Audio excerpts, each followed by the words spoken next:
Sobre la vida eterna hay muchas dudas o incluso cierta curiosidad. ¿En qué consiste? ¿Qué va a suceder después de morir?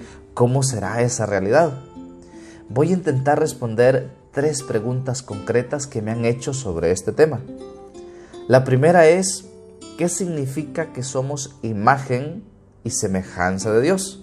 Alguien por ahí me decía, Padre, ¿acaso nos parecemos físicamente a Dios? No. La imagen y semejanza con Dios no se refiere necesariamente a nuestro cuerpo, aunque San Pablo va a decir que nuestro cuerpo es templo del Espíritu Santo.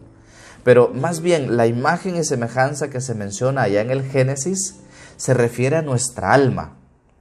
¿Qué es lo que asemeja nuestra alma a Dios?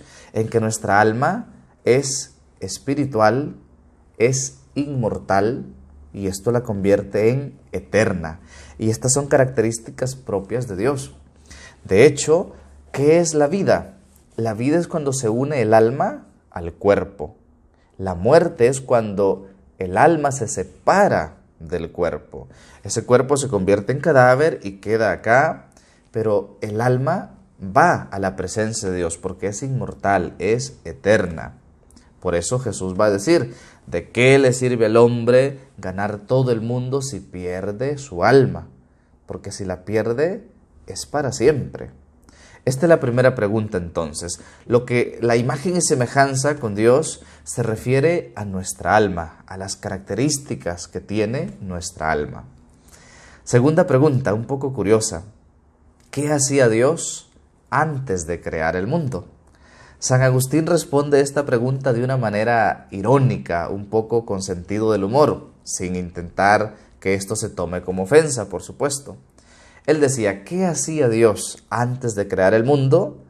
Preparaba el infierno para los que hacen este tipo de preguntas.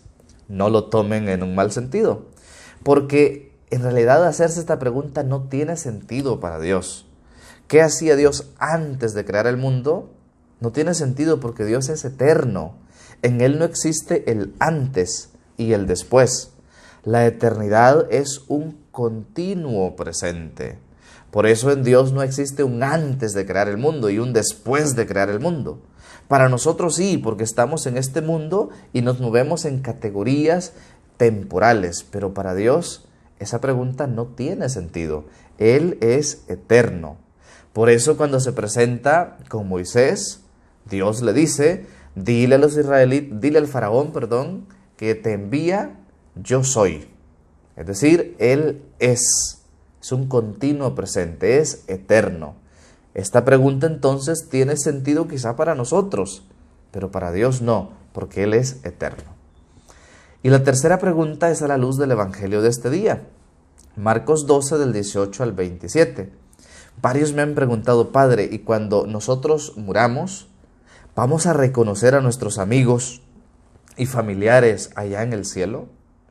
Le presentan a Jesús en el Evangelio de este día un caso que nos ayuda a responder esta pregunta.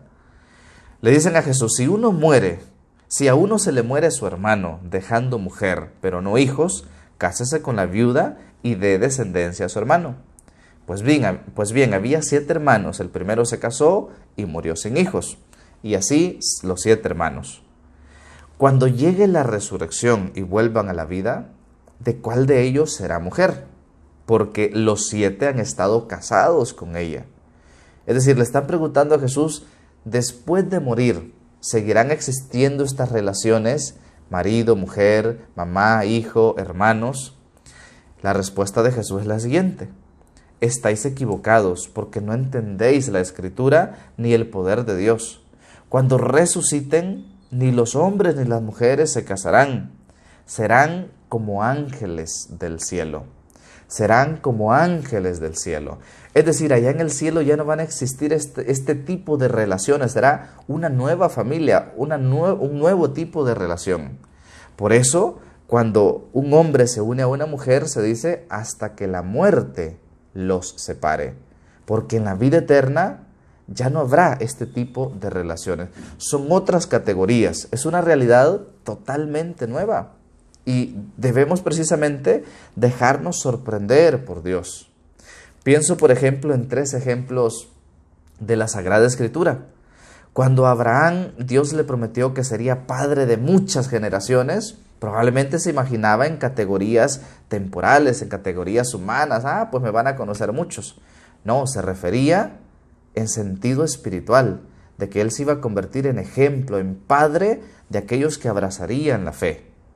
Cuando a Moisés Dios le promete la tierra prometida, probablemente Moisés imaginaba pues Canaán, que sí, era un sentido literal de esa promesa. Sin embargo, otra promesa mucho más especial y grande era la tierra prometida, el cielo, es decir, una realidad espiritual, una realidad totalmente nueva. De hecho, Moisés no entró a Canaán, pero sí entró al reino de los cielos. Y cuando Marta le pide a Jesús que sane a Lázaro, porque estaba enfermo, pero Jesús llega cuando éste ya ha muerto, y Jesús lo resucita. Lo que quiero decir con estos ejemplos es que Jesús siempre nos sorprende, y cuando nos encontramos con Él son realidades totalmente nuevas, y así debemos pensar en la eternidad, dejarnos sorprender por Dios. No imaginemos el cielo con pensamientos terrenales, con nuestras categorías. Más bien vivamos en esta tierra con pensamientos celestiales, a la luz de la palabra de Dios, de lo que Jesús nos ha enseñado.